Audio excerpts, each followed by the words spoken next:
Good morning, everyone. Mr. Court Reporter, can we go on the record? On the record, Your Honor, and thank you very much. Thank you. Good morning, everyone. Today is Monday, February 6th, 2023. We're here for Maryland Public Service Commission case number 9684, which involves the application of Rosehip Cleantech LLC for a certificate of public convenience and necessity to construct a 4-megawatt solar photovoltaic generating facility in Somerset County, Maryland. We can go ahead and start with appearances from the applicant. Good morning, Your Honor. Max Cook on behalf of the applicant, Rosehip Cleantech LLC. I would also like to enter the appearance of Mr. David Bugelmans as co-counsel on behalf of the applicant. Thank you, Mr. Cook. Good morning. Staff? Good morning, Your Honor. James Greger on behalf of staff. I would also like to enter the appearance of Kenneth Albert. Good morning, Mr. Greger. Thank you very much. PPRP? Good morning, Your Honor. Sandra McLemore on behalf of the Power Plant Research Program. Also, I'd like to enter the appearance of Steve Tolson as co-counsel. Thank you, Ms. McLemore. Office of People's Counsel? Good morning, Your Honor. On behalf of the Office of People's Counsel, Frederick H. Hoover. Good morning, Mr. Hoover. And for the Somerset County Board of County Commissioners?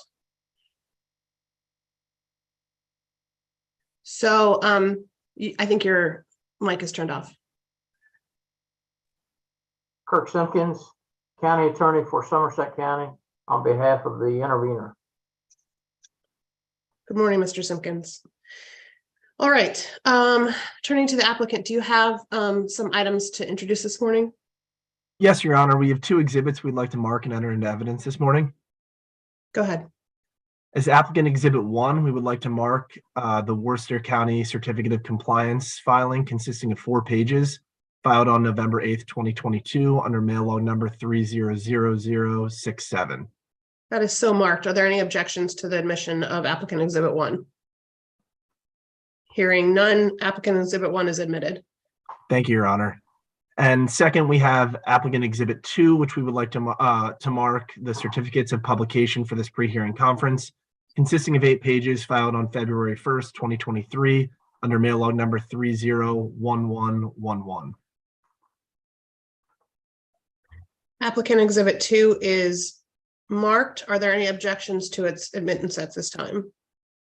Hearing none, applicant exhibit 2 is admitted into the record. Anything else? Your Honor, can I just ask a question? Sure. Exhibit 1 was to be for Worcester County, I understood counsel to say. Is that correct? I believe Mr. Cook may have misspoke. Is it Somerset County? No, Your Honor. That was an additional filing that we had made. So we had for Somerset County, we had already provided that notice within our initial filing of the application. This was an additional filing because Worcester County is within 1 mile of the project, Your Honor. Anything else, Mr. Simpkins? No. Okay. Anything else for the applicant? No, Your Honor. Okay, next we move on to the petition to intervene filed by the Somerset County Board of County Commissioners. Mr. Simpkins, did you want to be heard on that, or did you want me to take comments from the other parties and turn it back to you afterwards? I'll just let you take comments from the other parties. Yes, sir. Thank you. Does any other party want to make a comment or have an objection to the Somerset County Board of County Commissioners motion to intervene? Okay, so that means there are no objections to the Somerset County Board of County Commissioners motion to intervene. Is that correct? Okay, so the motion of the petition to intervene is granted. Mr. Simpkins, does the county intend to file testimony and to participate in the hearing and conduct cross-examination? So that would be like a full party to the matter, or does the county want to participate as an interested party, which would mean you would get copies of all the filings? I don't know yet what the commissioners want to do, whether they want to testify or not. They may. So I think we should be included as a party to the suit. Okay. Mr. Simpkins, I don't think we've had a case together before. so I'm not sure how much of the commission's procedure that are you aware of? The Board of County Commissioners would be offered the opportunity to sit with me at the public hearings that we'll be having in this case. So I may later want to hear from you on in what way they want to participate. Does that make sense?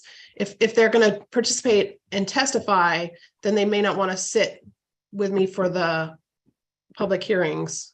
I think maybe we should save that for the future, Your Honor, so I can talk that over with them. I have only done one of these before, and for this particular project, they went before the local planning and zoning commission here, but they bypassed that now. So I'm not sure if the commissioners just want to sit with you or whether they want to be a party to the suit. Okay, so this should just be noticed to you that I'll probably be asking that question a little bit later. Thank you. Thank you. All right, the petition to intervene was granted, so let's move on to the procedural schedule.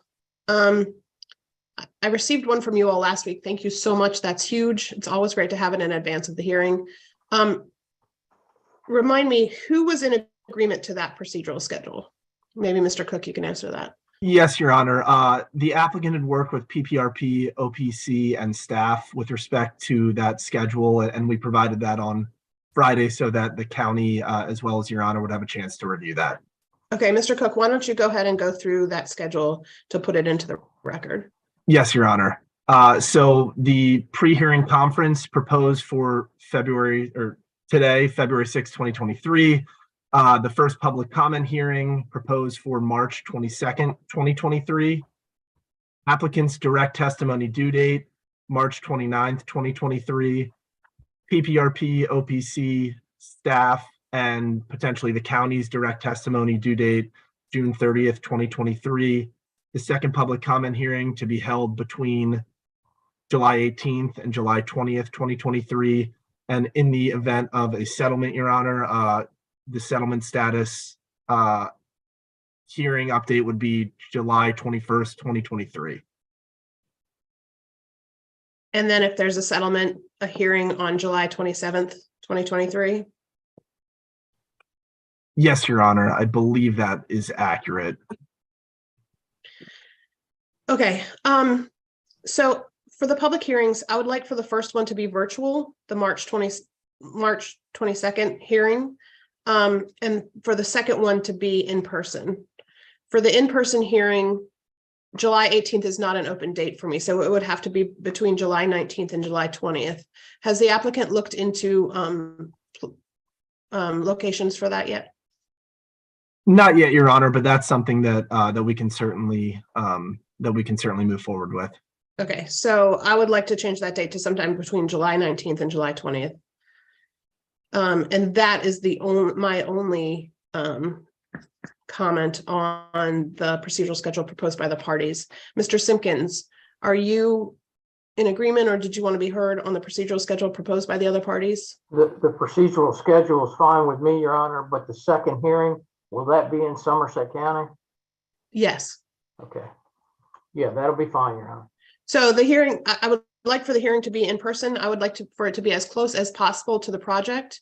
If there is public transportation, I would like for it to be as close as possible to the public transportation. The applicant has appeared before me before and is aware of the requirements for the location, but they'll propose the location and the date and time and send it to the other parties, and then we'll be able to comment on that and get that finalized before we have to send out the notice. I can tell you now, Your Honor, there is no public transportation out there, so. I assumed. I just want it to be as accessible as possible to the parties and to the public. I agree. Mr. Simpkins, while we're on this, so we don't have to, so we can get this out of the way, at both public hearings, I'll ask for each party to introduce themselves, to give a statement of how they present their interests to the public. And I'll ask the applicant to give a presentation on the project for informational purposes to the public. And then I'll ask the public for public comment. So that's how those public hearings go. Okay, so it seems like we're all in agreement with the procedural schedule. I will go ahead and adopt the procedural schedule in this matter. Do we need to address discovery? I don't, not at this point, Your Honor. If I could have until the end of the week to talk it up, the commissioners meet on Tuesdays, which I will discuss the matter with them on Tuesday as to whether they want to be a party or whether they want to sit with you. By the end of the week, I'll let you know that. And if there's any discovery requirements or requests, I'll address those both at the same time. Okay, thank you very much. Are there any other matters that we need to discuss this morning? Your Honor, Sandra McLemore on behalf of PPRP. I was assuming that the discovery rules would be what we traditionally do, which is 10 business days before filing and then 7 after filing of intervenor testimony. Does that sound correct? Yes, absolutely. Sometimes parties want that to be in the order if they anticipate there being problems. I would just say that that's our usual procedure. Let's follow that procedure. If there are any issues, just bring it to me immediately, and then we can address it so we don't lose any time. Thank you. Any other issues that we need to discuss this morning? Okay, thank you very much. I really appreciate your time. Look forward to seeing everyone virtually again on March the 22nd at the first public comment hearing. And with that, we are adjourned.